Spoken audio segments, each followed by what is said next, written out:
Major funding for Carolina Business Review is provided by Grant Thornton, an international accounting, tax, and business advisory organization dedicated to serving middle-market companies. Grant Thornton, a passion for the business of accounting. Novant Health, including Presbyterian in Charlotte and Forsyth in Winston-Salem, are affiliate heart hospitals of the Cleveland Clinic, consistently ranked #1 in the nation for heart care. Blue Cross and Blue Shield of South Carolina, proudly serving South Carolinians since 1946. And by Sonoco, a global manufacturer of consumer and industrial packaging products and provider of packaging services with more than 300 operations in 35 countries. While most certainly the recent, and I emphasize, precedent-setting release of the virtual real-time dialogue of the Supreme Court hearing on the Patient Protection and Affordable Care Act was fascinating, the issues at stake are enormous. Welcome and thank you again for supporting the most widely watched program on Carolina business and public policy for 20 years now. I'm Chris William, and through this recent process of constitutional discovery of Obamacare, it seems that one of the unintended consequences was a much broader understanding of many of the provisions of this law as it stands. So that is where we start, and no doubt we will discuss all things healthcare this time on CBR. Joining us again, Blue Cross Chief Brad Wilson and UNC Healthcare boss, Dr. Bill Roper. Major funding also by the Duke Endowment, a private foundation in Charlotte enriching communities in the Carolinas through higher education, healthcare, rural churches, and children's services. And by Blue Cross and Blue Shield of North Carolina. Who's responsible for rising healthcare costs? Join Blue Cross and Blue Shield of North Carolina and many others in a candid discussion at letstalkcost.com.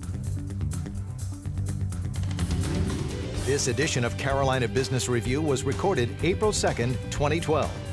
On this week's program, Brad Wilson, President and CEO of Blue Cross and Blue Shield of North Carolina, and Dr. William Roper, CEO of UNC Healthcare System. Now, Chris William. Hello, happy spring, and welcome again to our program, Dr. Roper, Mr. Wilson. Good to have you both here. Thank you. Thank you for joining us. You know, we were talking before the program about this, and I call it precedent-setting, Brad and Bill, and I want to start with you, Brad, but clearly this audio portion of the Supreme Court argument that we heard around what we call Obamacare was pretty unique. The 3 days of audio testimony that we heard, what struck you most about that? Well, first of all, what a wonderful opportunity for Americans to be able to peer into and actually listen in real time to the workings of the United States Supreme Court. So it's certainly historical in that context, notwithstanding the fact that they had 3 days of oral argument. But for me, as I listened and read about the events of last week, I think one thing that stands out for me was at the end of the day, Monday, the number of people and commentators from around the country that felt at the end of day one that the individual mandate may actually be more threatened than the forecasters predicted going into the argument. Hence one of the wonderful dynamics of oral argument and the give and take between the lawyers and between the court and the advocates. At the end of the day, whatever they decide will indeed be historic and important for the future of our country. And as a company who obviously is very, very interested in the outcome, we're just hoping for a clear decision so that whatever it may be, we can plan for the future, which is important for our customers and the citizens of North Carolina. You were nodding when he said clear. Is this more about an uncertainty around? Well, there's a lot of uncertainty. I'd begin, Chris, with the point that I'm sure you've said yourself, but others have as well, and that is we've got major problems with the American healthcare system, and even to call it a system is a stretch. I don't agree with everything that was legislated back in 2009 and 10. But it took some important steps forward to move us towards a healthcare system that covered more people and therefore provided them access to the healthcare that they need and that we all need for them to have. Took some important steps towards improving quality and a few, but not enough, I would say, steps towards cost containment for the system. Right now, we don't know what's going to happen. Much of the law doesn't go into effect until 2014. We, and I'm sure Brad's company, are actively engaged in getting ready for 2 years from now. But until the court rules, and we are told it's going to happen in June, we won't really know what the ground rules are. And so, yes, it's a time of real uncertainty. So we've got a couple issues here. As you plan, and each one of your organizations have thousands of employees that have their own health care costs that you're bearing, not just a vendor in the industry. But I back up and I think, okay, we've got 2 years where you're preparing for whatever the inception of whatever plan we have. You've got the cost of compliance, and then you've got the cost of uncertainty. And Bill, back to you, when you have newly minted docs coming out, and you're a teaching hospital, and there is a provision in the current plan that pushes more, incentivizes more rural primary care physician, and you start teaching some of the, and I use the term kids, I don't mean it. Younger. Yeah, thank you. So I guess how could you can't really switch on a dime here when you're talking about education and process. But we know certain things for sure. We're going to need more doctors in North Carolina and South Carolina. We're going to need more primary care doctors, to be sure. And we need to find ways to knit those physicians together into larger organizations, because the care that people need now is sophisticated care that needs the latest in information technology and expert advice and so on. No longer the days of an individual doctor or 2 or 3 hanging out a shingle, as the expression goes. So all of that is going to continue, I'm believing, whatever happens to the law, because the downward pressure on the cost of health care, driven to some extent by government, but especially driven by business and the public at large, is going to continue. So we are actively looking for how can we become more cost efficient, how can we do a more thoughtful job of managing the care of the people who depend on us. In other words, how can we provide better value for what we do. So Brad, it seems like he queued it up here for you a little bit. We talk about Carolina Advantage, which is the JV that you're both involved with here. So let's talk about this. What is the incentive? Why is Carolina Advantage Health, Advanced Health, I'm sorry, why is Carolina Advanced Health, why is that going to be more effective? Well, let's take some of the comments that Bill just made. Primary care centric, which was part of your first question, and integrated care delivery. Those two clinical propositions or methods by which patients can receive higher quality care at a lower cost. That's the philosophical underpinning with our partnership and collaboration. And frankly, even before the legislation passed, March 23rd of 2010, Bill and I had a conversation about what is it that we can do together that would make a difference, that would begin to reform health care before governmental legislation or Supreme Court hearings are taking place. Healthcare reform is then enacted, and it acts as a catalyst, and there's a lot of good things that's a part of this legislation. But forget the legislation. We are on an unsustainable path in healthcare in this country. So things like Carolina Advanced Health are new models of care delivery where various expertise from an insurer standpoint, data rich, pretty good at business process, claims payment, and the wonderful clinical sophistication that an organization like UNC Healthcare brings. Put that together, distill out the best practices, all things considered, and then decide that together you're going to increase quality and lower cost.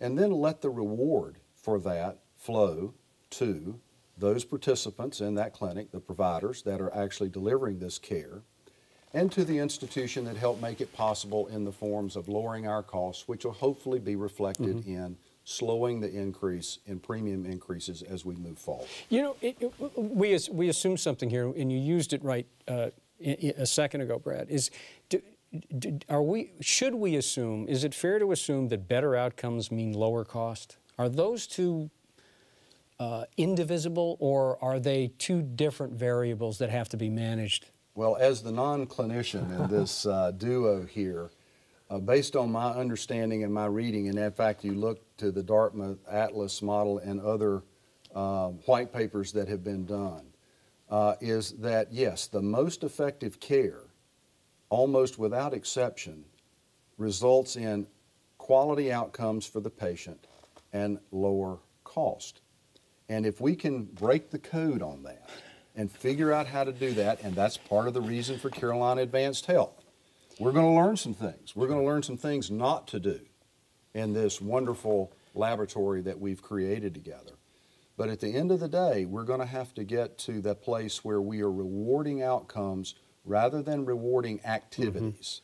The phrase fee for service must go away.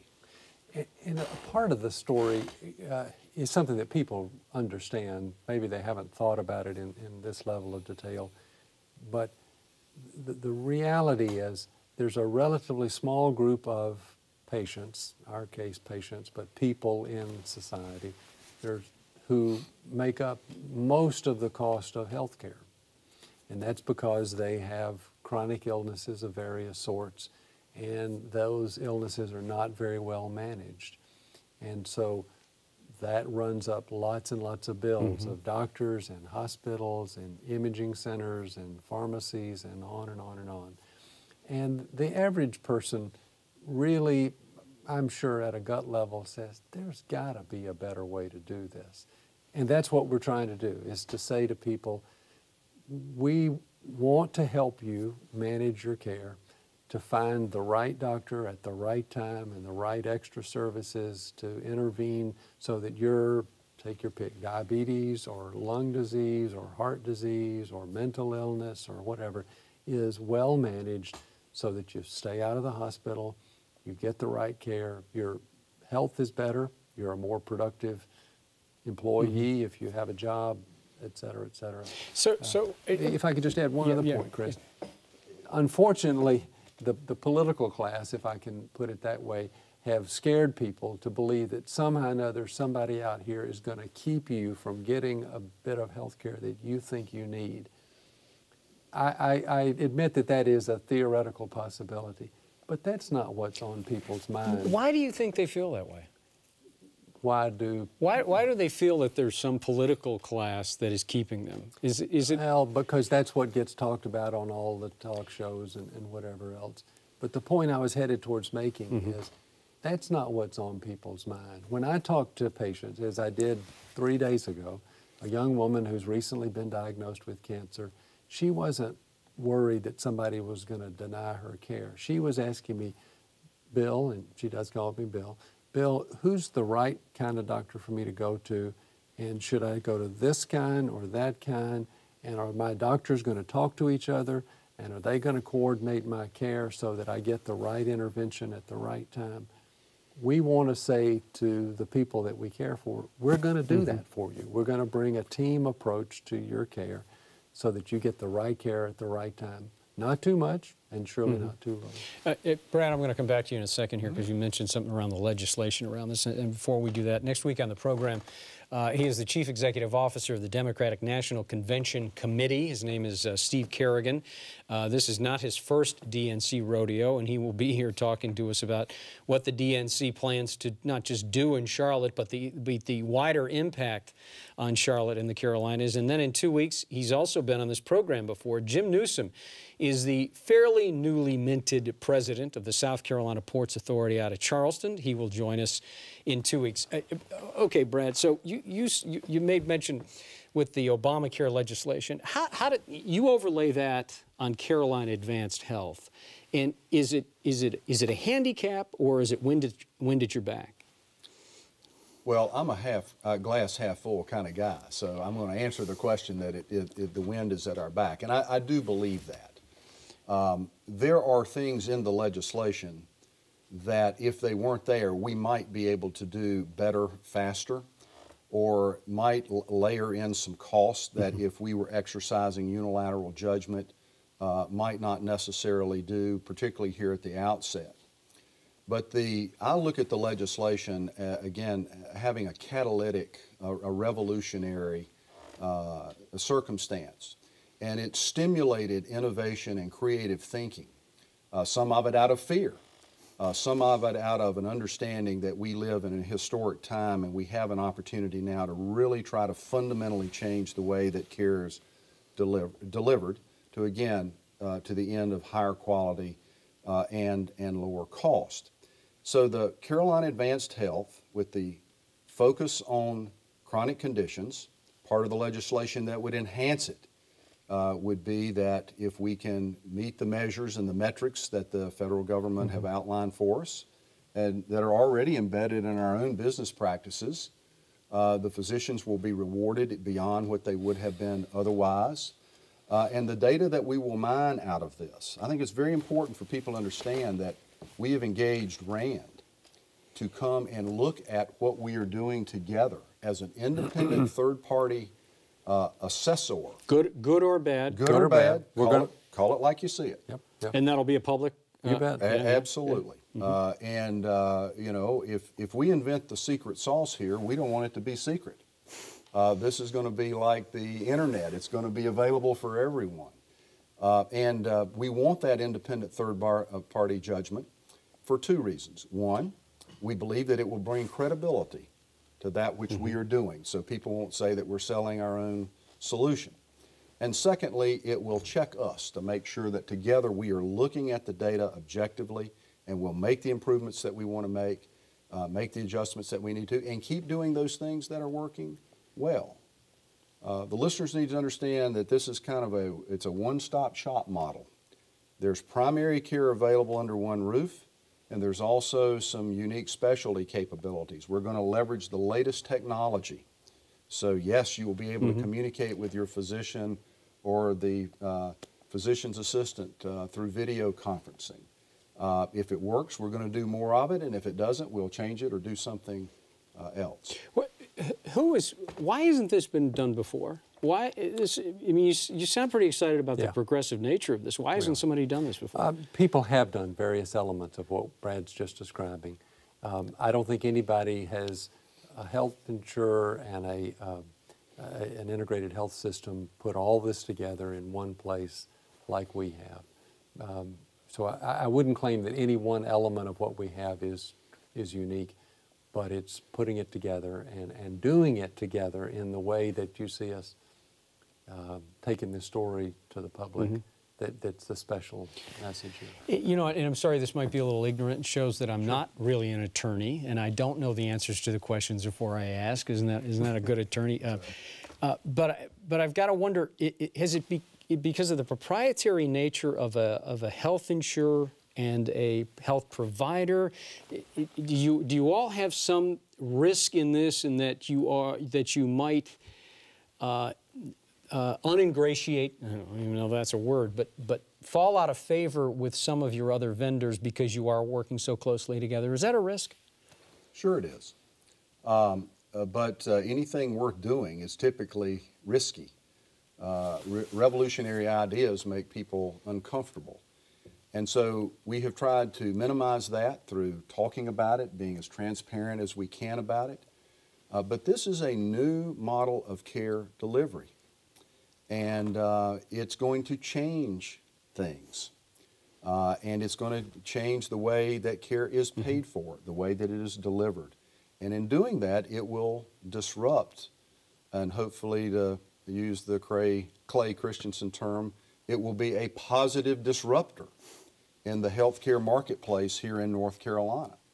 And it is our intent that once we have validation that we're onto something here, that if it makes sense to scale it or replicate it, that's exactly what we would want to do. And why wouldn't we? Because it will be increasing quality at a lower cost. When do you know that it's working or not? How far into it? This is a 3-year project. I think we'll know a lot a year into it, which will be December of 12.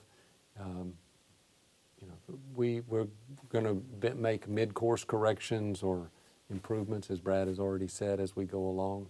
But I think we'll know a lot a year into it, a whole lot 2 years in. And so Now, we think 3 years to have enough validity that we would want to make or be in a position to make the decision about additional investment.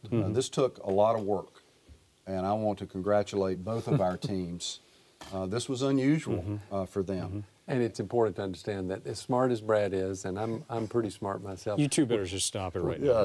We didn't do this ourselves. There was a rather large group of people who made it happen. You know, I want to ask this question because for a long time, Brad, Blue Cross Blue Shield, certainly of North Carolina, held out that, you know, you're in the business of wellness. You're not in the business of necessarily paying for someone to get better while you are, and I don't mean to take that off the table, but it's a much better prospect if you get someone before they get into the system with a chronic disease. So, this question is just, I'm throwing this out there because I don't know how else to ask it, but do we offer too much health care?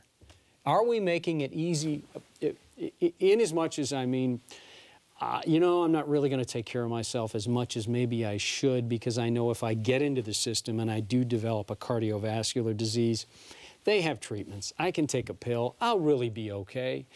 So I guess, are we disincentivizing those who use the system? Well, in some circumstances, I'm sure that's the case. But let me refine your question just a little bit. If you want to think about it in terms of supply and demand, we certainly have a lot of demand on the healthcare system. And with the graying of America and the graying of North and South Carolina, which is trending ahead of the country, that's going to continue. So let's think about, are we offering too much healthcare as the supply side? I'm not sure that the question is, are we offering too much? It's how we utilize and deploy that which is available and that which is offered. And are we using it smart, in a smart way? Are we accessing the right care at the right time so as to make ourselves, to prevent ourselves from becoming ill or less healthy? And then once we have a problem, and we all are going to be a patient, we were a patient when we were born, that we are able to get the right treatment at the right time in the right place. And depend upon the wonderful provider community that we have to give us the right guidance. But one of the paradigm shifts that we will see as a result of this legislation will be what you've heard the term, a more consumer-oriented healthcare marketplace, where the individual customers / patients are going to have to pay more attention to the paradigm that I have just outlined, because they will have much more to say about it, and they will have much more of their economic skin in the particular game. So Brad, you're really talking about a more sophisticated end user here, and Absolutely. Are we up to the task? Well, presently I would say that we're not, but it's good that we're starting this educational path. I talked with someone this morning who told me a story about, for the first time in their experience, that the conversation changed between them and their provider, asking questions about outcomes and, now, is this really the right thing to do? And, oh, by the way, how much is it going to cost? And so I know that our company, along with many, many other insurers across the country and other data centers, are now displaying cost and quality data where you can go look and see what a knee replacement will cost at various institutions.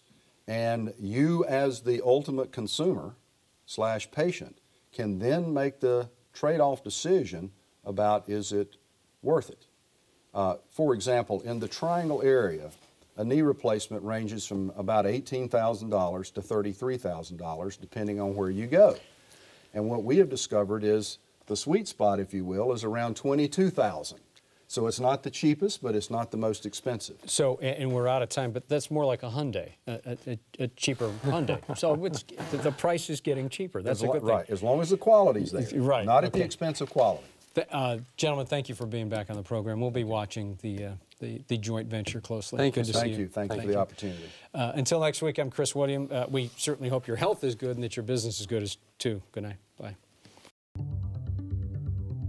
Major funding for Carolina Business Review was provided by the Duke Endowment, a private foundation in Charlotte enriching communities in the Carolinas through higher education, healthcare, rural churches, and children's services. Blue Cross and Blue Shield of North Carolina. Who's responsible for rising healthcare costs? Join Blue Cross and Blue Shield of North Carolina and many others in a candid discussion at letstalkcost.com. Grant Thornton, an international accounting, tax, and business advisory organization dedicated to serving middle-market companies. Grant Thornton, a passion for the business of accounting. Novant Health, including Presbyterian in Charlotte and Forsyth in Winston-Salem, are affiliate heart hospitals of the Cleveland Clinic, consistently ranked #1 in the nation for heart care. Blue Cross and Blue Shield of South Carolina, proudly serving South Carolinians since 1946. Sunoco, a global manufacturer of consumer and industrial packaging products and provider of packaging services with more than 300 operations in 35 countries. And by viewers like you. Thank you. Promotional consideration provided by Business North Carolina Magazine. For more information, visit carolinabusinessreview.com.